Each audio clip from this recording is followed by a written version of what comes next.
issues, hidden agendas, twists and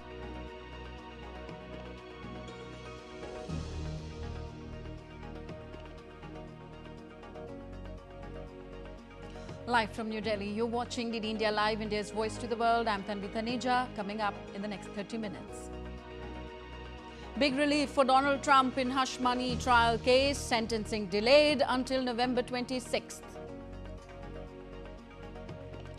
Russia claims control of 6 more settlements in Donetsk. Ukraine reports tense fighting in front lines.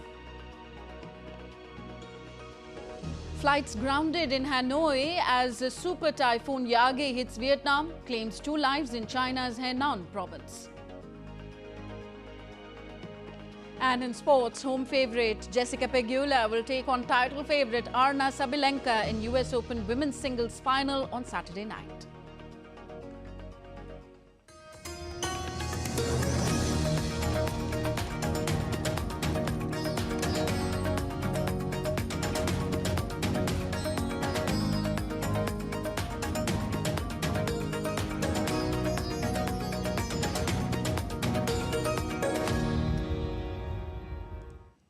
So big relief coming there for Donald Trump in the hush money trial case. A New York court delayed former US President's sentencing in Manhattan hush money criminal trial after the November election. The New York judge on Friday delayed the sentencing to 26 November, citing the unique time frame this matter currently finds itself in among his reasons. A New York jury convicted Trump in May on 34 felony counts of falsifying business records, the first time a sitting or former US president has been convicted of a crime. The Republican presidential candidate had been scheduled to be sentenced on September 18th for falsifying business records during a scheme to silence an adult star.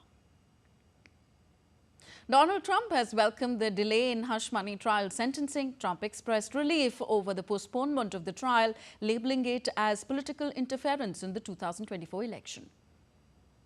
Big news today is that the Manhattan DA witch hunt against me has been postponed because everyone realizes that there was no case because I did nothing wrong. It's a witch hunt. It's an attack by my political opponents in Washington, D.C.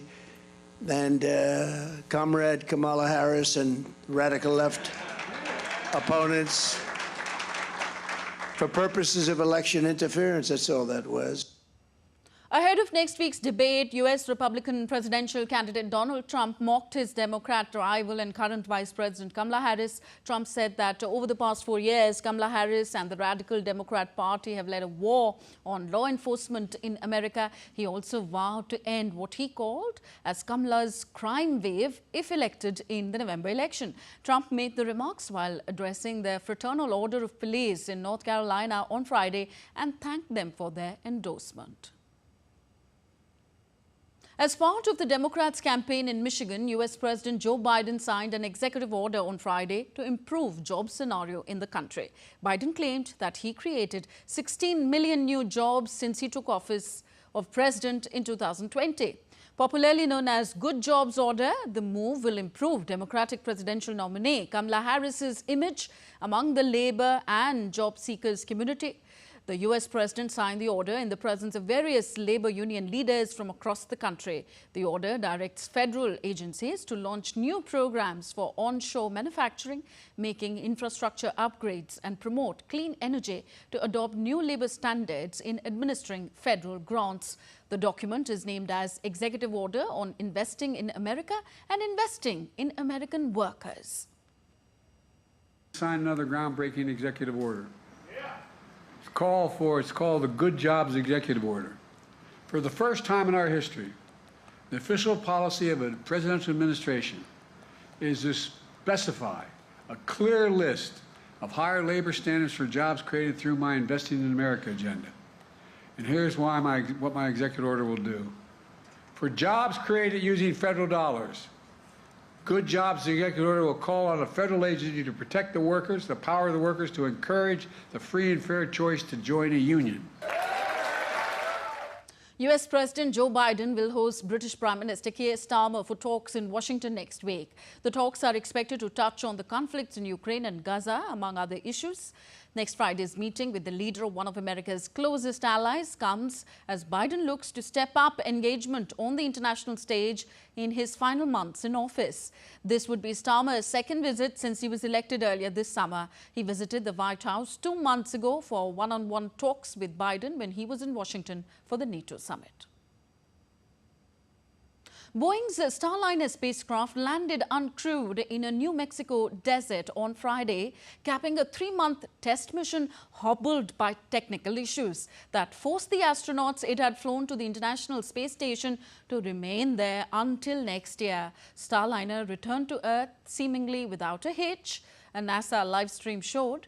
Though the mission was intended to be a final test flight before NASA certifies Starliner for routine missions, the agency's decision last month to keep astronauts off the capsule over safety concerns threw the spacecraft's certification path into uncertainty, despite the clean return Boeing executed. NASA and Boeing safely returned the Starliner spacecraft just after 11 p.m. Central Time to the White Sands Space Harbor in New Mexico after spending approximately 3 months attached to the International Space Station. This kind of should be a sort of moment of celebration, but we don't have the Boeing folks here at the table. There's no explanation why. It doesn't appear that there's joyful unity, if there is. On to the Russia-Ukraine conflict now. The Russian forces have taken control of 6 more settlements in the Donetsk region, while Ukraine on Friday reported that over 100 battles had taken place along the front lines. The Russian Ministry of Defense reported that its forces had captured 6 settlements in Donetsk over the past week and launched 17 massive strikes on Ukrainian military targets, including missile systems, critical energy infrastructure, using long-range precision weapons. In the Kursk region, the ministry said its forces had successfully repelled Ukrainian advances, and Ukrainian forces reportedly lost over 300 personnel and 12 armoured vehicles in the past 24 hours. As a result of active and decisive actions by units of the Center Group of Forces, the settlements of Kirovo, Vaij, Skuchny, Karlovka, Zavatin and Zruaka of the Donetsk People's Republic were liberated. Formations of the 5 mechanized infantry, ranger, airborne assault brigades of the armed forces of Ukraine, a National Guard brigade and a territorial defense brigade were defeated. 53 counter-attacks of units of the armed forces of Ukraine were repelled. Ukraine's President Volodymyr Zelensky met Italian Prime Minister Giorgia Meloni on Saturday as he pressed allies for more weapons in his country's fight against Russia. The pair met in Cernobbio, northern Italy, on the margins of the European House Ambrosetti Forum. Before heading to Italy, Zelensky had on Friday pressed his case to allies meeting at the US Ramstein Air Base in Germany, where Washington unveiled $250 million in new military aid for Ukraine. He also met German Chancellor Olaf Scholz. Despite international efforts to normalize relations, tensions continue between Serbia and Kosovo. On Friday, Serbian protesters partially blocked a road near the Madare border crossing, which links Kosovo and Serbia. Protesters parked cars in the middle of the road, turning back drivers with Kosovo documentation, protesting against recent actions by Pristina's government in northern Kosovo, specifically the closure of Serbian parallel structures run from Belgrade. Kosovo and Serbia share 6 border crossings. In recent months, Kosovo has closed Serbia's state-run mail service and stopped the use of Serbia's currency, the dinar, in that region. Pope Francis, who is on a 12-day trip to Southeast Asia, was greeted on Saturday by indigenous tribe members at the IPEC Hawes, a conference center built for the 2018 Asia-Pacific Economic Cooperation Forum. Upon his arrival, Pope Francis was met with a dance from the group of Papua New Guineans wearing traditional outfits featuring feathered headdresses and beaded skirts. The Pope, who uses a wheelchair due to knee and back pain, shook hands and exchanged gifts with local residents and also signed a visitor's book at the Government House. And next we take a look at other stories making news around the world. Thailand's Prime Minister Paetongtarn Shinawatra said on Saturday that her new government will continue with the policies of ousted former Premier adding that they would prioritize stimulating the economy. She held a special cabinet meeting earlier in the day to prepare policies that will be delivered at a two-day meeting of Parliament that will mark the formal beginning of her administration. South Korea's Deputy National Security Advisor Kim Tae-hyo said on Friday that South Korea and Japan will maintain their readiness to stop North Korea from hiding behind Russia in its provocative acts. Kim made the comments after South Korean President Yoon Suk-yeol and Japanese Prime Minister Fumio Kishida held a summit in Seoul earlier on Friday. British rock band Oasis' debut album, Definitely Maybe, returned to the top of the UK charts on Friday. 30 years after its release, amid fan excitement over the British band's reunion concerts next year, the album debuted. The album, Definitely Maybe, went straight to #1 when it came out in 1994, and the record went back to the top spot, boosted by the release of a 30th anniversary deluxe edition.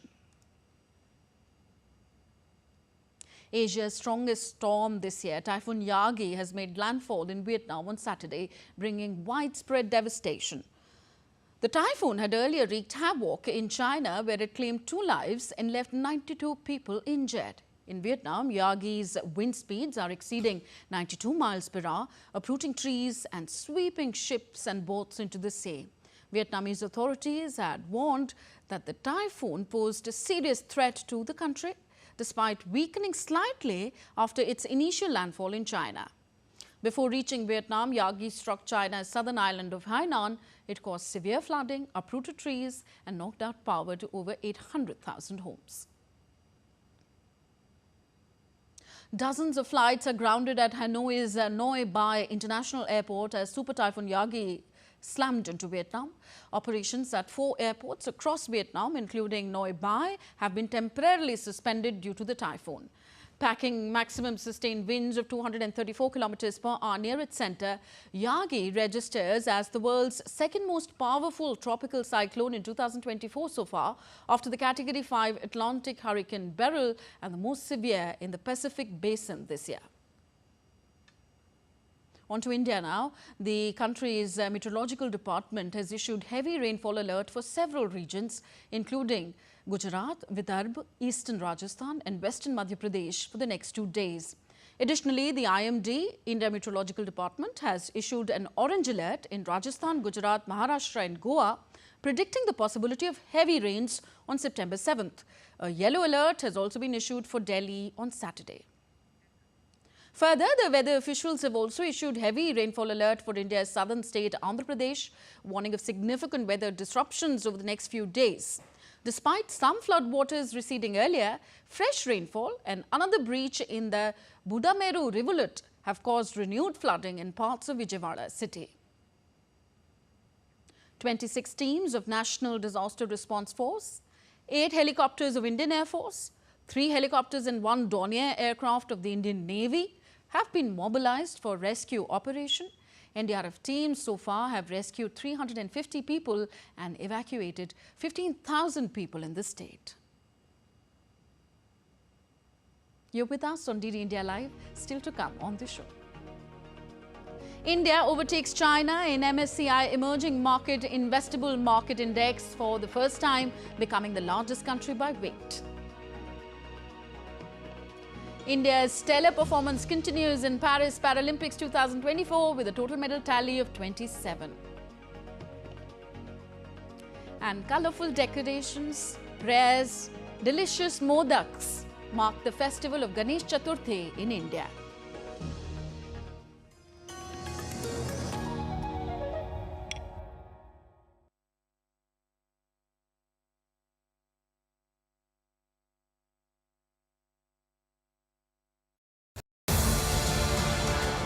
This week on Defense Dynamics, we will talk about future-ready combat vehicles, a vehicle designed not just for today, but for the battlefields of tomorrow. It is a symbol of India's rising defense capabilities for the next 50 years. We will also tell you about 6716 rifle, known for its robust design and amazing combat performance in the battlefield. Watch all this on Defense Dynamics on Saturday at 8:30 p.m. IST on DD India.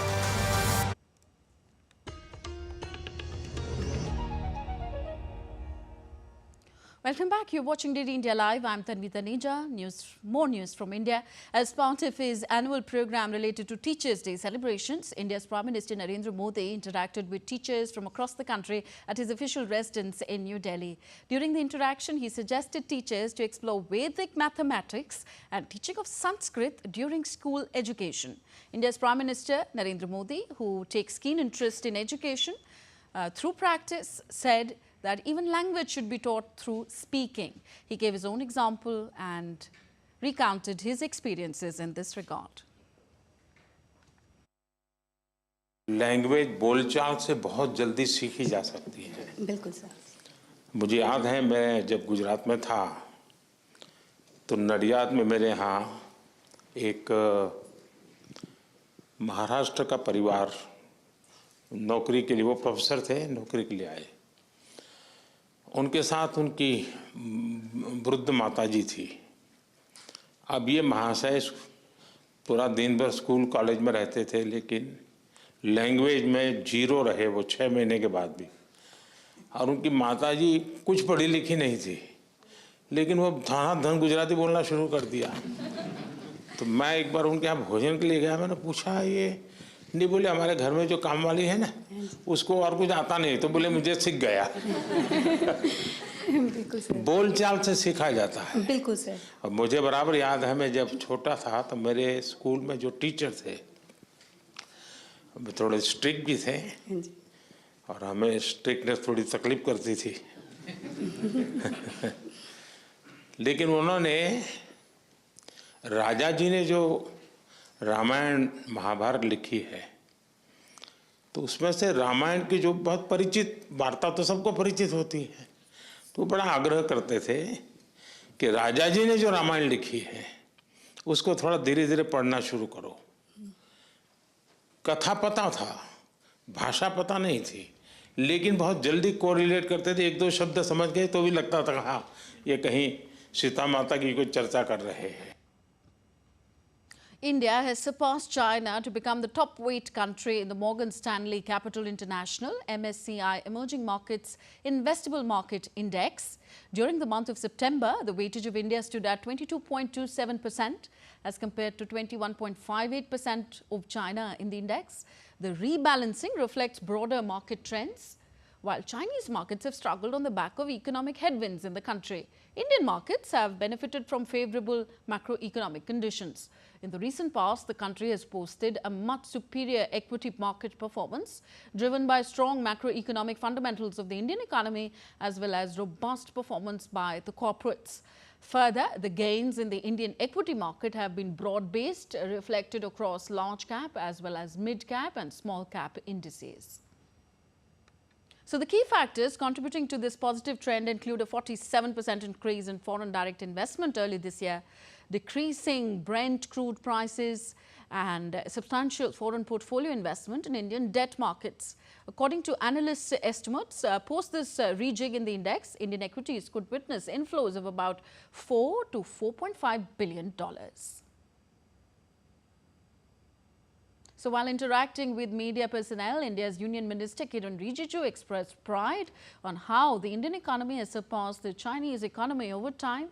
The minister also mentioned how the country's economic growth has surged, powered by tourism. अलग अलग स्तर का जो institutions का आप rating देख लीजिए, आज इंडिया टॉप में है। मोदी जी जब से प्राइम मिनिस्टर बना है इस देश का, विश्व स्तर पर हम लोगों का रैंकिंग अब आगे बढ़ते जा रहा है और चाइना से आगे हमारा इकोनॉमिक ग्रोथ भी है, प्लस हम एक अट्रैक्टिव डेस्टिनेशन बन गए हैं, इसलिए हमारा जो इकोनॉमिक रेटिंग्स भी इतने अच्छे हैं। और कोविड के समय से तो और भी हमारा रेटिंग बढ़ गई है। कोविड में तो लगभग सब देश लगभग फेल हो गया था भारत को छोड़ के। India is undergoing phenomenal boom in India's realty sector. This achievement has been significantly highlighted in Global Real Estate Transparency Index released by JLL and LaSalle that sets and analyzes the standard for market transparency in 89 countries and regions. Vishal Barrister reports for DD India. India, the world's fifth largest economy, has been the top global improver in the realty sector over the last 2 years. This is driven by advancements in transaction processes and market fundamentals. Its major city markets have joined the transparent group as their real estate sectors have become more institutionalized and quality of data has improved. ये largely हमारी अर्थव्यवस्था से भी linked है क्योंकि भारतीय अर्थव्यवस्था ने बाकी देशों के मुकाबले काफ़ी अच्छा परफॉर्मेंस दिया है। हमारे कॉस्ट और स्केल एडवांटेजेस हैं, एक डेमोग्राफिक डिविडेंड है और एक बहुत ही प्रोएक्टिव गवर्नमेंट सेटअप है। According to the report, China suffers from oversupply, pushing vacancy rates to record highs and pressuring rents. Its investment activity has dropped significantly since 2022, with transaction volumes across the region falling by 7% year-on-year in the first half of the year. In contrast, India's commercial and residential markets are breaking records. Flow of funds जो है institutional flow of funds है global और domestic दोनों तरफ से ही बहुत ही robust and बहुत ही significant flow हुआ है। One of the major contributing factors behind the strong property sector is institutionalization of the investment market. According to CBRE, the institutional investment reached $6.2 billion in the first half of this year, which is its highest ever. The establishment of publicly traded real estate investment trusts has also helped boost liquidity, set new governance standards for the industry, and acted as a catalyst for sustainable commercial real estate sector. With Vishal Barristo, this is Priya Yadav for DD India. And next we take a look at other stories making news in India. Security was beefed up in India's Jammu and Kashmir ahead of the assembly elections. The Union Territory will be voting for its 90-member assembly in 3 phases.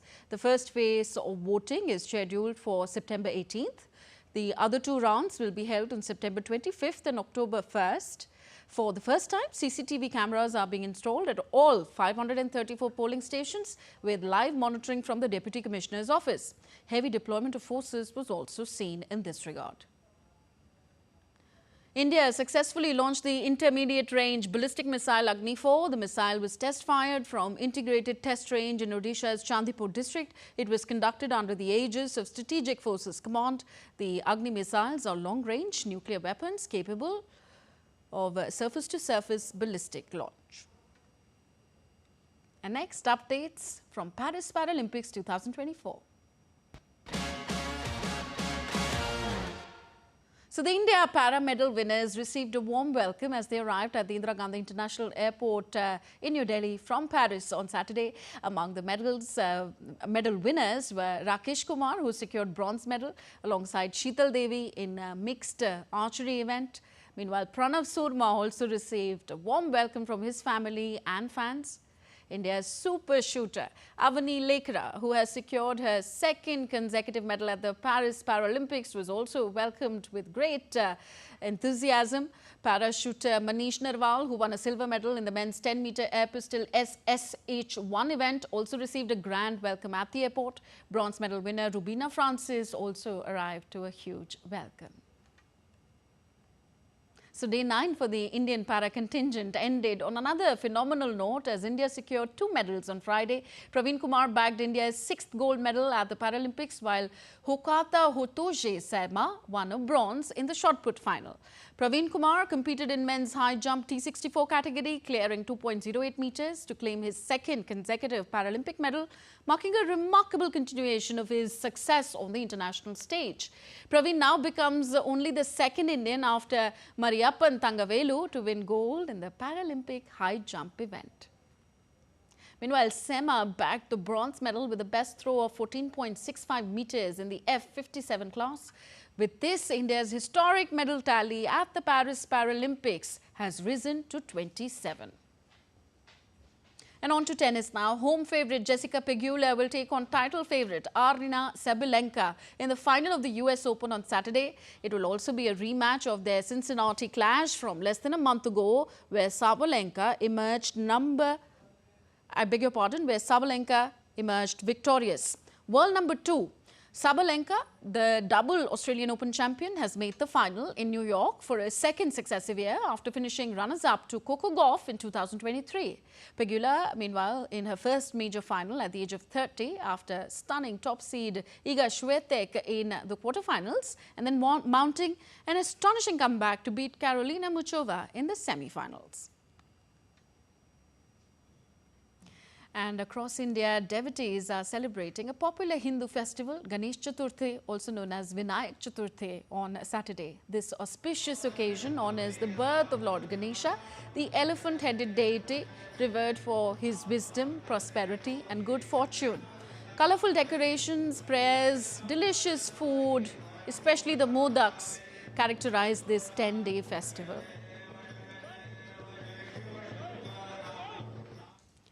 So let's go across to Shama Mishra from Mumbai. Shama, tell us about the festivities of Ganesh Chaturthi. Tell us which pandal you're at and what are you seeing around you? Well, Tanvi, happy Ganesh Utsav. And first of all, weather part you mentioned, that's the delicacy of modak. It really got water in our mouths, and since morning we've had two of that ukditsa modak. We are here at Nare Park. This is also known as Parel Ka Raja. Parel is one of the places, and the Lord over here, the idol over here is adorned, and it's on a theme called Jejuri. The Lord is now depicted as Khandoba, which is Maharashtra's favorite deity, Khandoba or Khandoraya. Why they have chosen the theme? Let's talk to Rajan Pillai. He's from the Mandal. Why have you chosen this theme? And tell us more about the theme. Sure, thank you. Good afternoon. The theme is the Jejuri theme, as I said before. It's the Lord Khandoba. And the theme is planned already 3 years before. So every 3 years we have planning strategically properly made that what is the next year after that. So accordingly we take care of it. And this year we have taken this Khandoba idol. So that slogan goes as Yelkod, Jai Mallar. So the theme behind is, that's it, simple. Nothing fancy about it. Also, you know, this is a way of doing social activities as well. Is your mandap also doing all the social activities? Absolutely, we do. We do blood donation drive. This year we are doing it from JJ Hospital. We go to the remote areas like villages and we distribute books and bags and tables and chairs for schools and much more than that. Yeah. Okay. So yes, Tanvi, these were the social activities also carried out by mandals, and this will all be there for 10 days. And this is the idol that we're showing you again. This Lord over here, Ganpati over here, is decked up as Lord Khandoba of Maharashtra. And like I mentioned, you know, this is a 10-day festival. So whole 10 day, not just Mumbai, but the entire Maharashtra will be drenched in the fervor, will be drenched in celebrations. And what day, what night, everything would be just a big celebration. Yes, for Shama, us. a perfect opportunity to do charity, to pay our respect to Lord Ganesha. Thank you very much. Shama Mishra reporting from Mumbai. So that's all in this edition of DD India Live. Do let us know your thoughts on the news of the day. Connect with us on our different social media handles. And for those on the go, you can download our DD India mobile app. The app is available on both Android and iOS platforms. And our handle, social media handle at DD India Live is there on Facebook, X, Instagram. Catch us there. We'll be back with more news as it breaks here on DD India. I'm Tanvi Taneja from all of us here in New Delhi. Thank you for watching. Namaskar.